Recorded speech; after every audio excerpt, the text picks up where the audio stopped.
Welcome back, ladies and gentlemen. Today we're going to continue what we started yesterday by using mental math to shift place values, and we're going to extend it, not just tens and hundreds, tens, hundreds, thousands, and thinking in different groups of, not just when I have a 10, but when I have some tens.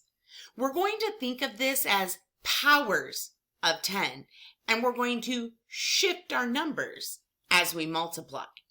As we get ready to be shifty in math, get out your math journal for today and go to a new page. Go ahead and open up your math journal. We're going to continue on with our notes. So I just turned over to the next page. You may need to start a fresh page. Put today's date up here at the top. Notice we're still Unit 2, Lesson 3, and our title is Powers of 10, Shift Patterns. We're going to use that same I can statement of I can use mental math to shift by place value when multiplying by tens, hundreds, and thousands. Let's look at what that means. What it says is powers of 10 equals I shift to the left. So each time I multiply by some group of tens, I'm going to shift a place value. When I look at this information, you may need to pause this video. Write down these notes on your page. Then you can start it again to continue with the lesson.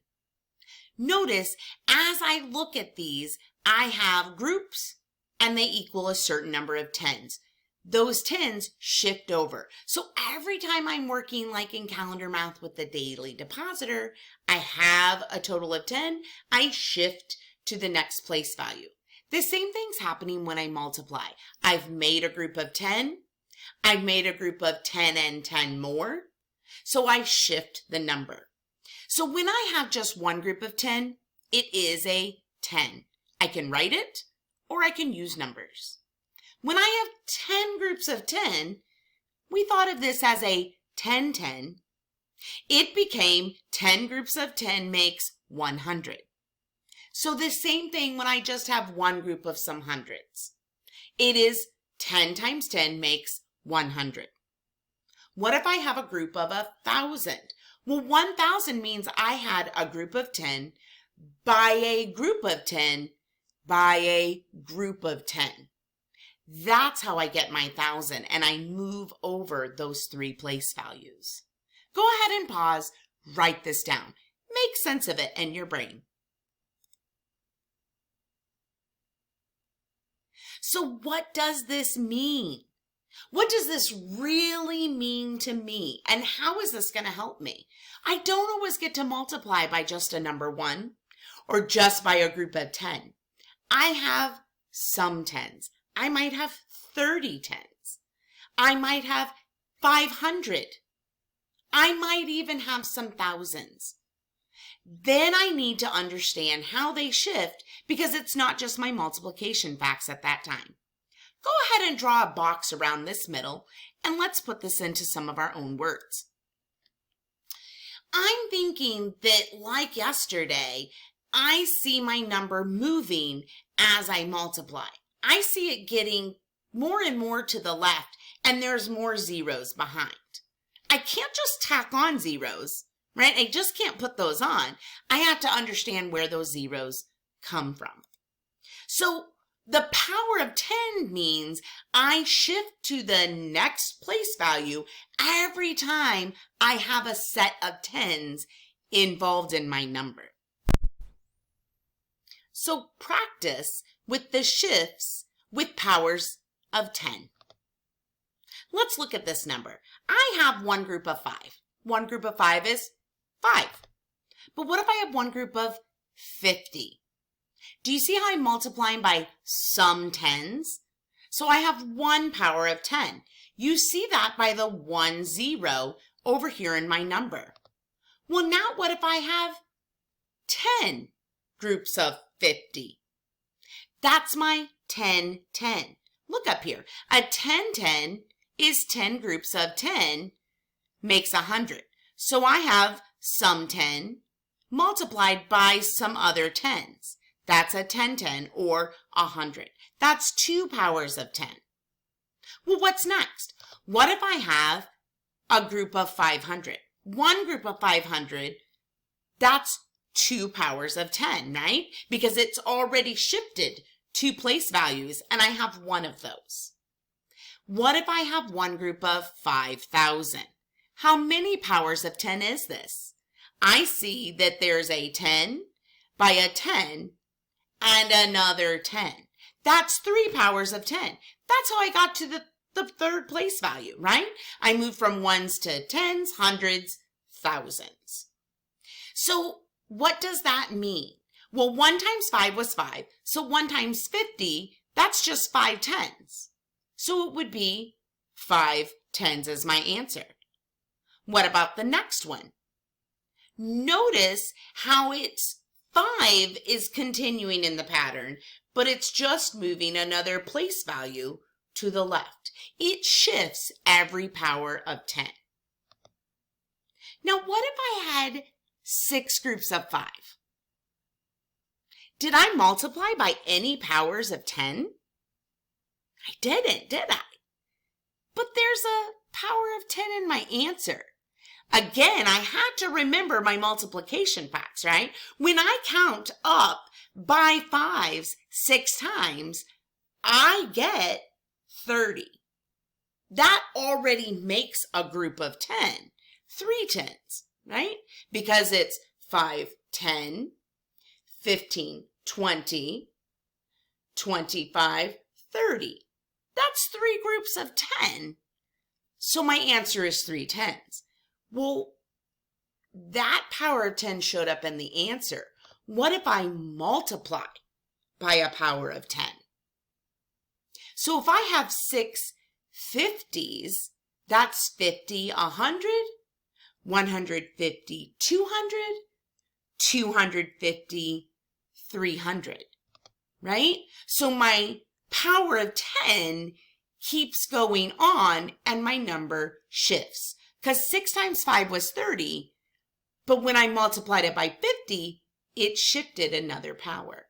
What about 60 times 50? Think about that. What's this pattern going to look like? What if it's 6 groups of 500? Can you count up by that? 500, 1,000, 1,500, 2,000, 2,500, 3,000.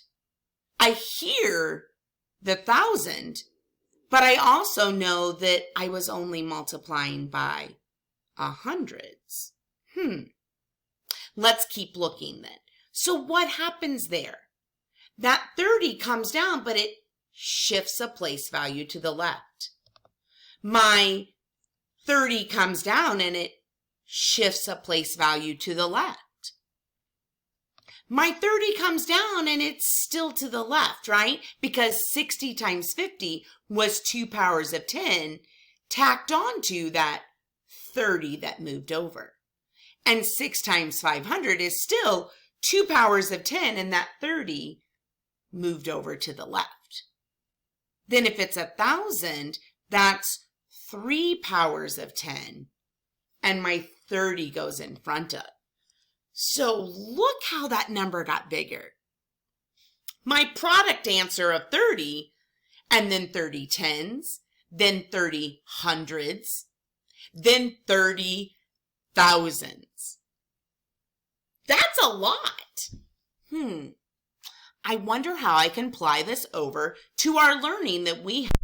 One of your IXL resources is really great to support this pattern that's happening. So looking at this, I'm going to have one group of something make 6. Well, one group of what makes 6? 6.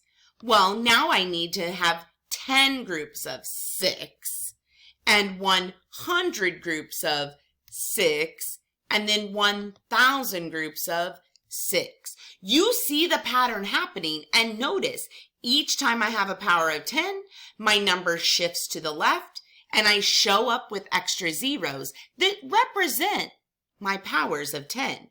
1 10, 2 tens, 3 tens. You can practice this skill also. Now this one's asking me, how did I get to 48? What times 6 makes 48? Well, 8 times 6. Now look at my pattern. I'm still multiplying by 6, but I have a power of 10. So it's not just 8, it's 8 tens.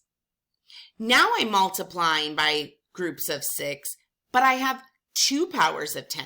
So it's not 8, but 8 hundreds, 2 powers of 10. And then again, I see 3 powers of 10, right? 8,000. What happens?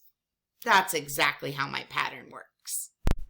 Your next IXL skill that you can practice has you complete the pattern with the multiplying. So I need to think about my facts. What's 2 groups of 8? Well, that's an 8 and an 8. That's a doubles fact of 16. Well, when I multiply by a power of 10, 2 tens, then I'm going to have a 10 in my answer, right? I'm going to have something 10. Well, 2 times 8 was 16, so 2 tens times 8 must be 16 tens. Do you see 2 powers of 10 now? 200 groups of 8. That's going to be 1600 because I have to show those 2 powers of 10 in my answer. Now, these are still a little bit different than what we had in our practice, because in our practice, it made zeros in it, right? There were extra zeros in it. So the reason why I have extra zeros is because that 6 groups of 5 made a 10. So that answer is what shifts. Notice as it comes in, you see it in orange. That 30 shifts to the left and 1 power of 10 shows up. That 30 shifts to the left and your 2 powers of 10 show up. That 30 shifts, and because it was 100, that's a 10 and a 10. So I have a 0 because it's 30 and my powers of 10. That's what's happening here that makes it a little bit different. This is the importance of practicing those math fluency facts with multiplication. If that's the skill you need to practice, you have IXL tasks that let you. Those are posted. You also have that Mega Math game from yesterday. That helps you work on those math fluency facts that might make something with a 10 in it that's going to happen here when you multiply. Let's look at our exit ticket for today and how we're going to use our powers of 10 in shift patterns. Today's exit ticket will be a Google form that you'll access on Google Classroom. So you're going to put in your name, and then you're going to explain what happens when you multiply with a power of 10, 2 powers of 10, or 3 powers of 10. Next, you're going to choose what power of 10 is the value of these expressions. Pull out your notes. Use them to help you. If I have 10 groups of 10, that's a 10-10. Is that going to make the value of my answer a 10, 100, or 1,000? So look at these and decide, what is a 10-100? I hear a 10, and I know that 100 is a 10-10. So I have a 10 by a 10 by a 10. Is that 10? Is that 100? Is that 1,000? Go through this whole list. When you complete this activity, it's going to either recommend a video to help you make more sense, or it's going to give you a website to practice this skill and find errors in the multiplying. You have your notes page to also help you out.